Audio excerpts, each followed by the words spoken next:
Hello, good evening to everyone. It's me, Sanit again. Welcome back to my channel. This evening, I would like to share to all of you how to make a simple tote bag. This is the tote bag. This is the not too small, not too big. So please join me until the project is done. This one is 17. Yeah. And also we have the pocket and the main tote bag. So this is the materials this evening. Then let's proceed to our sewing. I sew the handle, I sew the edges of the pocket first before I fix to the main tote bag. Ang gagawin ko muna po ay ayusin ko muna po yung handle niya, yung pocket niya. Tatahian ko po sa palibot niya bago ko po ikabit kasi gusto ko po maging malinis po yung aking trabaho. So ipupull ko muna po, pero meron naman pong pipili ninyong gawin na direkta na po yung pagtahi.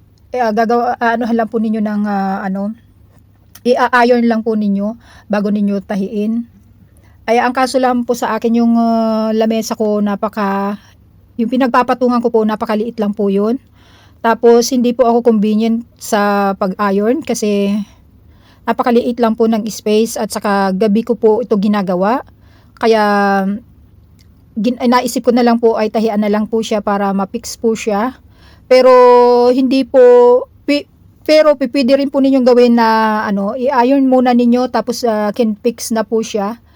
At isahan na lang pong tahi sa main tote bag. Yun po yung second na option po niyan. Pero sa akin ginawa ko po, tinahian ko po. Para gusto ko po siya na sigurado ko po na malinis at hindi magka-come out po yung mga sinulid po sa palibot. So tinahian ko muna po bago ko po ikabit sa main tote bag. So yung main tote bag ko po bago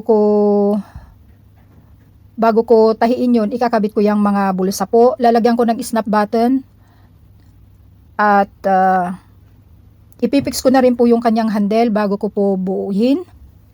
At yung pagbuo ko po ng tote bag ko ay 2 times ko pong tinatahian. In the right position po siya na magkaharap po yung negative and the positive ng aking tote bag. Tapos turn ko po siya, tapos tatahian ko po uli para yung loob niya napakalinis po siya. At the second, matibay po siya kasi 2 times mo po siyang tinahian. Especially po kung personal use yung inyong bag, you do it nicely and strong. Yun po yung aking gagawin. Ginagawa pala, I mean. So, even though po kung ibibinta rin po ninyo is the best, your work is clean, durable. Yeah. So, be sure your work is clean, durable, and so that the customer will like your work. Always apply to yourself when you're making a project. Make it sure clean, durable. Yeah. Always apply first to yourself so that your work is nice. If you don't like to use the tote bag that is looking dirty, is not durable. So also your customer, also the other people like the durable, clean. Yeah. So do it nicely so that people will like your work. Lagi ninyong tandaan na maging maayos at malinis po yung inyong trabaho. Para po yung mga tao magustuhan po nila yung inyong trabaho. At lagi din po tayo mag-isip ng design, At hindi naman po lagi yung bag natin ay the zipper. Pipili din po natin lagyan ng snap button or pipili din po natin lagyan ng string. Next time po, yun po ang ipapakita ko, yung lagyan naman natin ng string yung ating instead of zipper or snap button. Yun po yung papakita ko po sa inyo sa susunod. Pagpasensyahan lang po ninyo ako this time kasi late po yung aking pag-upload ngayon kasi masyado po akong apektado sa ah, mga magulang ko, ano po. At secondly po, nagkameron din po ako ng karamdaman, kaya um, hindi ko po magawa ng maayos yung ating project. Kaya sana maunawaan niyo po ako, pero sisikapin ko po na makapag-upload para mapakita ko po sa inyo na meron din po tayong mga project na pipiling gawin. Even though yung ating place ay napakamaliit at napakaliit lang po ng lugar. Nakatayo nga po ako habang tinatahi ko yan kasi napakaliit po ng lugar. Ano po? At pagpasensyahan niyo po ako. Hope next time share po ako sa inyo ng another project. At samahan niyo po ako hanggang matapos po yung ating trabaho. At yan lang po yung ma-share ko sa inyo muna ngayon dahil hating gabi na, ano po. Hating gabi ko na po kasi nasisimulan yung aking trabaho, ano po. Kaya yan po yung outcome ng ating trabaho. At mapapansin nyo po yung mga ginagawa ko ay mostly bulaklak siya. Kasi mahilig po ako sa bulaklak, mahilig po ako sa colorful. Gusto ko po yung masasayang kulay, ano po. So, ganyan po yung pagtahi ko. Ganito po yung pagtahi ko. Tatahian ko muna sa babaw na ganyan. Yung main tote bag, sa palibot na ganyan. Tapos, babaliktarin ko po yan uli. Babaliktarin ko po. Tapos, tatahian ko uli para maging malinis po yung ating trabaho. Nakikita nyo po na ganyan po yung ginagawa ko. Now, pangalawa na po ito. Tinatahian ko na po. Binaliktad ko na siya. Tinatahian ko na po siya uli para maging malinis po yung ating main tote bag. Ganon din po sa handle. Gusto ko rin pong yung pinaka-top ng aking tote bag. Gusto ko rin pong maging malinis. Kaya linalagyan ko po ng another, kung hindi man po tela, iyan pong cord na yan na ginagamit ko. Limot ako ng pangalan yan. So, ganyan po yung gagawin ko para din po yung handle. At saka yung pinakang top ng iyong tote bag ay strong, durable, even though yung handle niya. Gusto ko po maging partner yung handle, kaya yung top ng aking handle is tela din. So ngayon, pagkatapos nating tahiin, sa corner naman po, yung dalawang corner tatahian po natin para maganda po yung outcome ng ating tote bag. Yan po, tahian lang po natin yung dalawang corner niya. Hindi ko po, bihira po akong gumawa ng ginupit ko, yung ginupit ko yung pinakang kanto na yon. Kasi gusto ko po siya na maging matibay po siya. Kasi pagka ginupit ko po siya, may possibly po na masira po siya agad-agad. So, yun ang ginawa ko po, ano.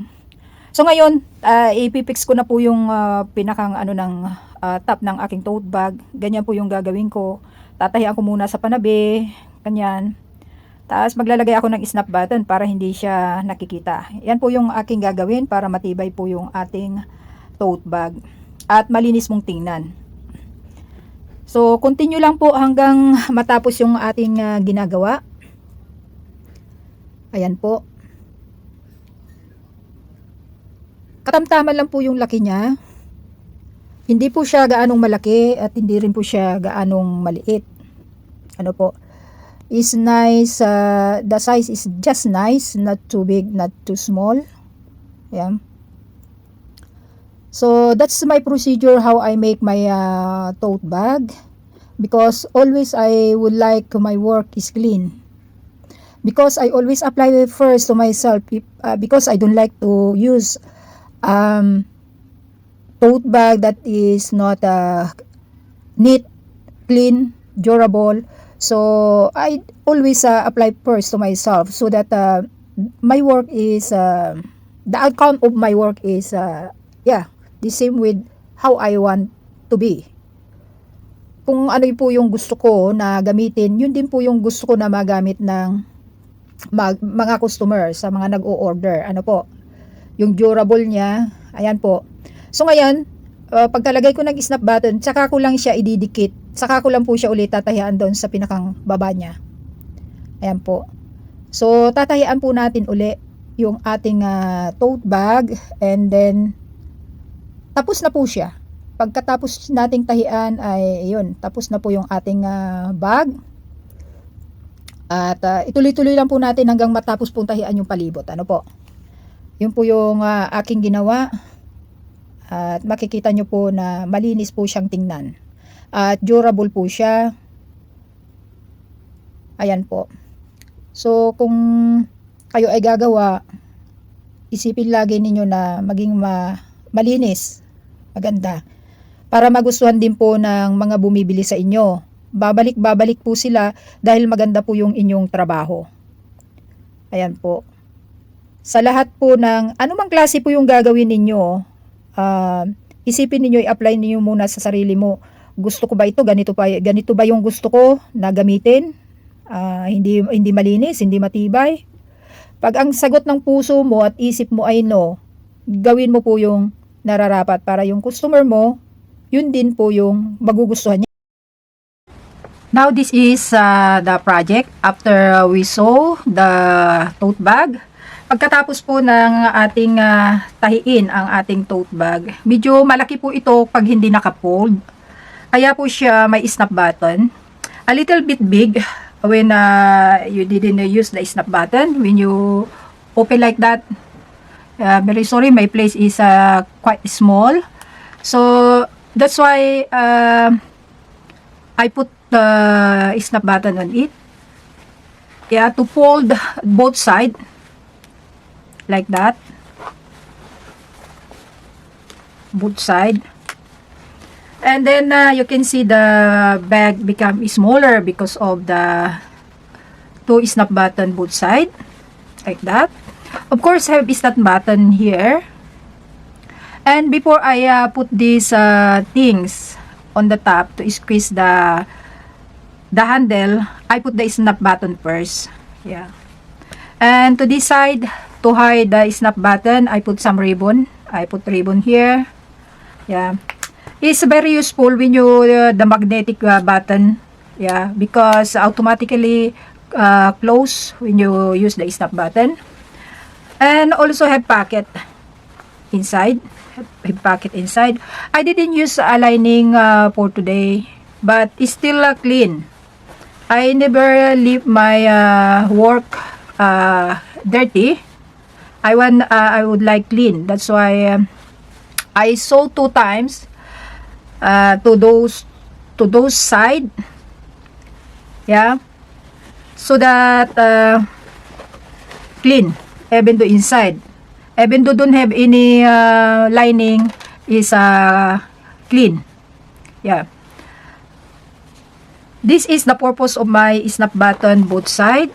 Yeah, so you if you want big, you can use bigger, and if you want the small one, just use the snap button, a magnetic one. This one is a strong magnet. Yeah.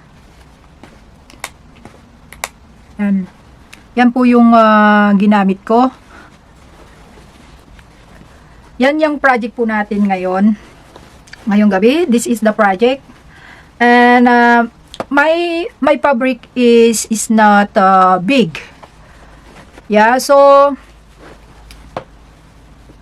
the under of my handle is this one, and on the top like that, so that is still one set. Yeah, don't have any color. I like my tote bag like that. Gusto ko yung magkaparehas pa rin yung handle niya, yung kulay ng handle at saka yung tote bag niya, magkaparehas ng kulay. So kulang ako ng tela, so I use this one at under. It's more durable. Yeah. So hope you enjoy to my work. Please comment down below if you have any question regarding about this one. Now the project is done. The procedure of this tote bag is the same as before. The only thing I didn't put zipper, just I put the snap button. But the same procedure, clean inside, and also have pocket. I love pocket, so I put the pocket inside and outside. Yeah. Also the pocket have a snap button. So hope you enjoy to my video. If you have any comment regarding about this one, please comment down below. I answer as I can. See you to my next video, and please like and subscribe. Good evening to everyone.